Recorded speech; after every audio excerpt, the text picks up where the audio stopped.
दोस्तों नमस्कार, news talks पे आप सभी का स्वागत है। इस वक्त की बड़ी खबर आ रही है राजनीतिक गलियारों से कि श्याम रजक को नीतीश कुमार ने एक बड़ी जिम्मेवारी दी है।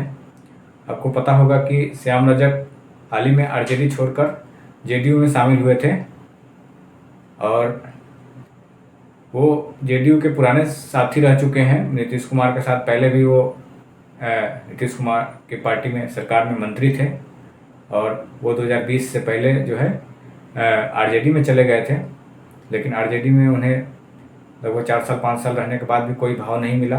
उन्हें लगा कि अनदेखा किया जा रहा है, तो वो आरजेडी छोड़कर जेडीयू में शामिल हो गए और जेडीयू में अब जो है नीतीश कुमार ने उन्हें एक बड़ी जिम्मेवारी दी है और उन्हें जो है जेडीयू का राष्ट्रीय महासचिव बनाया गया है। नीतीश कुमार ने पत्र जारी करके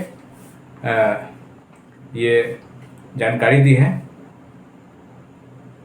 जेडीयू के जो है ऑफिशियल पेज पे जो है एक पत्र जारी किया गया है जिसमें लिखा है, माननीय राष्ट्रीय अध्यक्ष जनता दल यूनाइटेड श्री नीतीश कुमार, मुख्यमंत्री बिहार ने तत्काल प्रभाव से श्री श्याम रजक को जनता दल यूनाइटेड का राष्ट्रीय महासचिव नियुक्त किया है।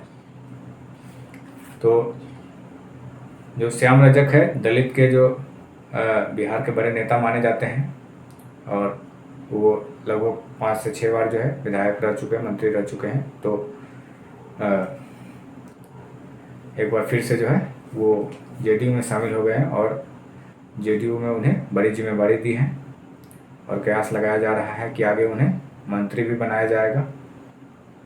जब जो है नीतीश कैबिनेट की जो विस्तार होगी उसमें अब देखना होगा कि अभी तो उन्हें पार्टी में बड़ी जिम्मेवारी दी है, अब सरकार में भी हो सकता है नीतीश कुमार उन्हें कुछ बड़ा दे और आगे उन्हें शायद 2025 में चुनाव भी लड़ाए। तो आप श्याम रजक के बारे में कैसे सोचते हैं, नीतीश कुमार के इस फैसले के बारे में कैसे सोचते हैं, प्लीज़ कमेंट करके ज़रूर बताइएगा। साथ ही साथ हमारे चैनल को सब्सक्राइब कर लीजिएगा, फेसबुक पे हम फॉलो कर लीजिएगा। धन्यवाद, जय हिंद।